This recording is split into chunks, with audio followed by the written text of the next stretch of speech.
ఈరోజు అందరూ కూర్చోబెట్టి పవన్ కళ్యాణ్కి అభిమానులు వినటానికి it is not just about Pavan Kalyan, it's not about me, నా గురించి కాదు. చాలామంది సమిష్టిగా కృషి చేస్తే తప్ప ఇలాంటి అరుదైన విజయం రాదు. అలాంటి అరుదైన విజయం ఇచ్చినందుకు ప్రతి ఒక్కరికి యూనిట్లు, right from light men, right from art assistant, right from production, మనకి మా సప్లై చేసే వాళ్ళందరికీ. అంటే దీనికి ఎన్ని 24 క్రాఫ్ట్స్ ఇది. ప్రతి సినిమాకి ఇంతే కష్టపడి పనిచేస్తాం. ఒకసారి రిజల్ట్స్ వస్తాయి, ఒకసారి రిజల్ట్స్ రావు. నాకు సంబంధించినంత వరకు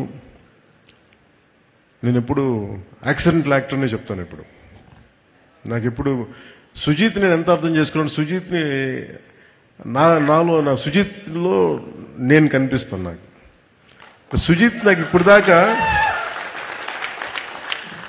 అంటే ఒక ఇంట్రెస్టింగ్ జర్నీ. నాకు ఇది ఒక ఇంట్రెస్టింగ్ జర్నీ.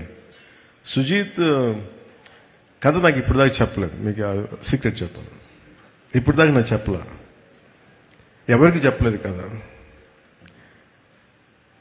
ఈ ప్రాజెక్ట్ నా దగ్గరికి ఎలా వచ్చిందంటే, ఏదో మేము త్రివిక్రమ్ గారిని మాట్లాడుకుంటాం అంటే just about upcoming directors, young directors మాట్లాడుకుంటే సుజిత్ గారి ప్రస్తావన వచ్చింది.